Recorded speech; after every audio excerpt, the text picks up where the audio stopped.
कि जो जितने भी प्रश्न आपके आए वो सारे प्रश्नों का जवाब मैं आपको दे पाऊँ। बड़ी संख्या में आप सब आज जुड़ रहे हैं तो निश्चित रूप से आपके क्वेश्चंस भी बहुत होंगे। बीपीएससी के बारे में बता दूं कि बीपीएससी 66 के जो प्रिलिमिनरी एग्जामिनेशन होनी है 27 दिसंबर को होना है, अनाउंस हो चुकी है और ये एग्ज़ाम अपने समय पे होगी। एग्ज़ाम जब समय पे हो रही है तो तैयारी भी आपकी उसी के हिसाब से होनी चाहिए। आपके पास लगभग 70 डेज ही बचे हुए हैं। 70 डेज में आपकी तैयारी किस तरह से करनी है और कौन से चैप्टर देखना है, कौन से सब्जेक्ट पे फोकस करना है, क्योंकि यदि आप देखेंगे बीपीएससी प्रीलिम्स को तो काफ़ी टफ है, क्योंकि जो सीटें अभी अनाउंस की गई है उसके मुताबिक 6000 के आसपास प्रीलिम्स की रिजल्ट आने वाली है और इसमें जो कैंडिडेट्स हैं वो लगभग इसमें 6 से 6.5 लाख तक अपीयर होने की संभावना है। ऐसे में आपके एग्ज़ाम जो है काफ़ी टफ होने वाले हैं और जब टफ एग्ज़ाम होनी है तो जिनके प्रीलिम्स होते रहे हैं और जो ऑलरेडी मेंस एग्ज़ाम देते हैं, ज़रूरी नहीं है कि उनका भी पीटी इस बार हो जाए, क्योंकि जब टफ एग्ज़ाम है तो आपको स्कोर भी 100 प्लस करना पड़ेगा। पहले आप 90 प्लस 95 प्लस पे आपके प्रीलिम्स क्लियर होते थे, लेकिन अभी बिल्कुल ही क्लियर नहीं होंगे। 95 97 कितना भी टफ क्वेश्चन होगा 100 प्लस आपको करना ही पड़ेगा। आप जब 100 प्लस कर लेंगे तभी आप सफल हो पाएंगे। तो कुछ खास सेक्शन है जहां से आपको तैयारी करनी है। खास तौर से मैं बताऊं तो हिस्ट्री की तैयारी आपको बहुत अच्छी रखनी होगी, क्योंकि हिस्ट्री से लगभग क्वेश्चन जो है 150 में से 35 से 40 प्रश्न आएंगे ही। उसी तरह से बिहार स्पेशल की तैयारी आप लोग कर रहे होंगे और बिहार स्पेशल में जो क्वेश्चन पूछे जाएंगे वह भी लगभग जो है 30 क्वेश्चन पूछे जाएंगे। तो देखा जाए तो 70 क्वेश्चंस का जो पूरा का पूरा एरिया है वो हिस्ट्री और बिहार स्पेशल पे है। अब तीसरे सेगमेंट की तरफ चलेंगे जहां से क्वेश्चन सबसे अधिक पूछे जाते हैं, वो है करेंट और ज्योग्राफी। करेंट से कई बार क्वेश्चन जो है वो 30 भी हो सकता है और कई बार वो 15 भी हो सकता है। बहुत सर्टेन नहीं है कि इसमें कितने सारे क्वेश्चंस पूछे जाएंगे करेंट से। तो इसीलिए आपको करेंट के बजाय जो है आप फोकस करिए सबसे अधिक वो है ज्योग्राफी पर। ज्योग्राफी से लगभग 25 क्वेश्चन जो है पूछे जाएंगे। तो यदि आप देखेंगे तो बिहार स्पेशल, हिस्ट्री, ज्योग्राफी और अगर करेंट करते हैं तो ऑलमोस्ट आपके जो क्वेश्चंस हैं मिनिमम जो है 115 क्वेश्चंस यहाँ से पूछे जाएंगे। तो आप सबकी जो फोकस है ये 4 सब्जेक्ट पे होनी चाहिए। अगर हिस्ट्री की बात करें, अगर हिस्ट्री में एंशिएंट हिस्ट्री अगर आप पढ़ते हैं तो एंशिएंट हिस्ट्री का जो पोर्शन है वो बिहार का जो स्पेशल है, बिहार में जो आप हिस्ट्री पढ़ते होंगे उसका मैक्सिमम पोर्शन है।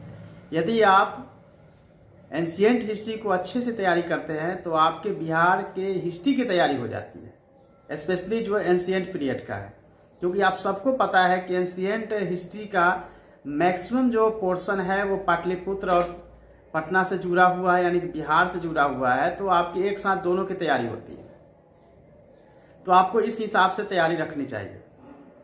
तो अगर सपोज डैट अगर मैं बात करूं कि आपको बुक लिस्ट की भी आपको मन में आ रहा होगा कि क्या क्या पढ़ना है कितने समय में, तो मैंने पहले भी आपको बताया था मेरे द्वारा जो लिखी गई बुक है केबीसी नैनो जीएस, जो आप लोग पढ़ रहे हैं उसको कम से कम 5 टाइम्स मैंने कहा था कि आप उसको जरूर पढ़िएगा, उसको पढ़ लीजिए।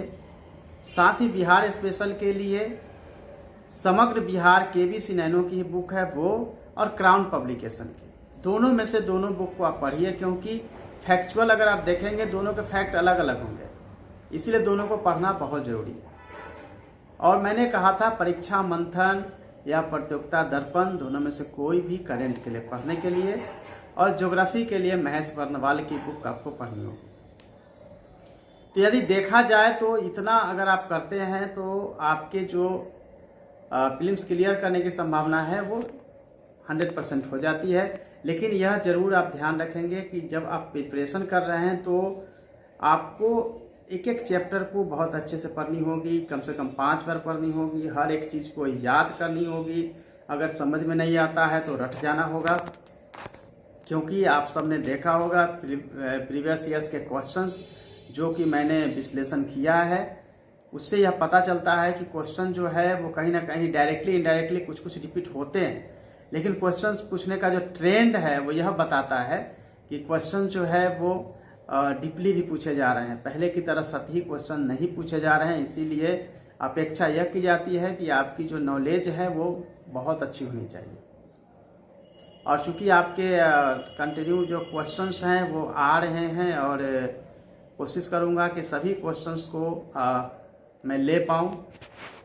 और जहां तक मेंस का सवाल है तो मेंस का आपकी तैयारी जो है अभी समय नहीं है, अभी केवल और केवल आप प्रीलिम्स की तैयारी पे फोकस करिए, क्योंकि प्रीलिम्स के लिए आपके पास समय बहुत कम है। और अलग अलग कैटेगरी वाइज आप पूछ रहे हैं कट ऑफ, तो कट ऑफ अलग अलग हो सकता है। अगर जनरल का 100+ है तो ईबीसी का हो सकता है 95 हो, BC2 का 98 हो, जो गर्ल्स कैंडिडेट है उनका 90 आए। तो यह मान के चलिए कि गर्ल्स और बॉयज कैंडिडेट के बीच में 10 मार्क्स का गैप रहेगा। जिनका साइंस बैकग्राउंड है, मैथ में उनकी रुचि है, तो 10 क्वेश्चंस जो रीजनिंग और मैथ के आते हैं उसकी प्रैक्टिस अगर कर लेते हैं तो ये आपको एडवांटेज रहेगा, क्योंकि समान तौर पे 90% स्टूडेंट्स जो है उस एरिया को नहीं टच करते हैं। तो अगर 10 क्वेश्चन अगर आप फोकस करते हैं, अगर 8 क्वेश्चन भी अगर आप सही करते हैं तो निश्चित रूप से आपका जो प्रीलिम्स होने की संभावना है वो और भी अच्छी हो जाएगी। तो आप इन सब बातों को खास तौर से ध्यान दीजिए। साइंस की बात करेंगे तो साइंस के लिए भी आपको वही मेरी वाली बुक लिखी गई है, उससे पढ़िए। साथ ही अगर अलग से पढ़नी है तो TMH की बुक है, उससे आप स्टडी कर सकते हैं। मैंने अपने YouTube चैनल पे पॉलिटी के लिए कुछ फार्मूला भी बताए हैं, किस तरह से आपको प्रिपरेशन करनी है, पॉलिटी के लिए कौन कौन सा चैप्टर पढ़ना है वो भी मैंने बताया है।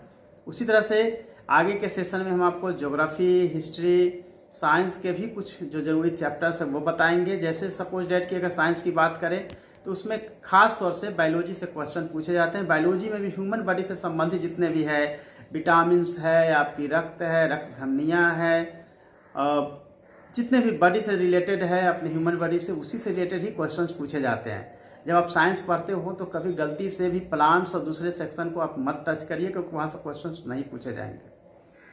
उसी तरह से हिस्ट्री की बात करेंगे तो हिस्ट्री में आपको सिंधु सभ्यता, वैदिक, मौर्य, गुप्ता, हर्षवर्धन, मोहम्मद गोरी, महमूद गजनी, इल्तुतमिश एंड दिल्ली सल्तनत के जो महत्वपूर्ण शासक रहे हैं उनसे क्वेश्चन पूछा जा सकता है। मोहम्मद बिन तुगलक की बात कर सकते हैं, अलाउद्दीन खिलजी, सिकंदर लोदी, बहलोल लोदी, इससे क्वेश्चन होता है। और अगर अकबर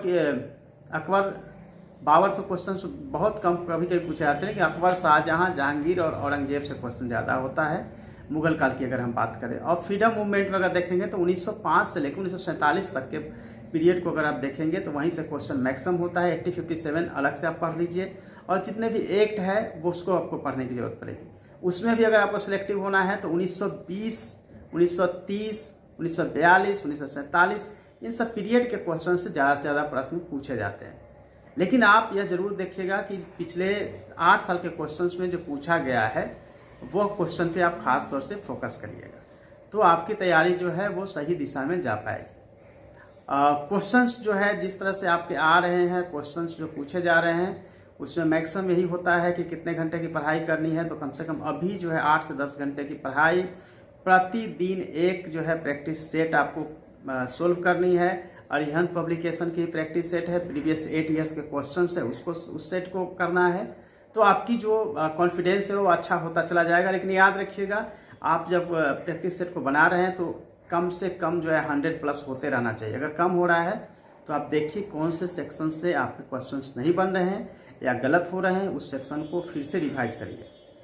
क्योंकि यदि कम बन रहा है तो आपके एक तो कॉन्फिडेंस कम हो जाएंगे, सेकेंड आपकी तैयारी जो है मानी जाएगी कि अच्छी नहीं हुई है, इसलिए आपको उसके हिसाब से ही तैयारी करनी पड़ेगी। तो इन सब बातों को अगर आप ध्यान देते हैं तो आपको निश्चित रूप से आपका प्रीलिम्स जो है वो क्लियर होगा। और मेरी ओर से हमेशा यह सपोर्ट रहेगा और आपको हमेशा हम गाइड करते रहेंगे हर सब्जेक्ट में।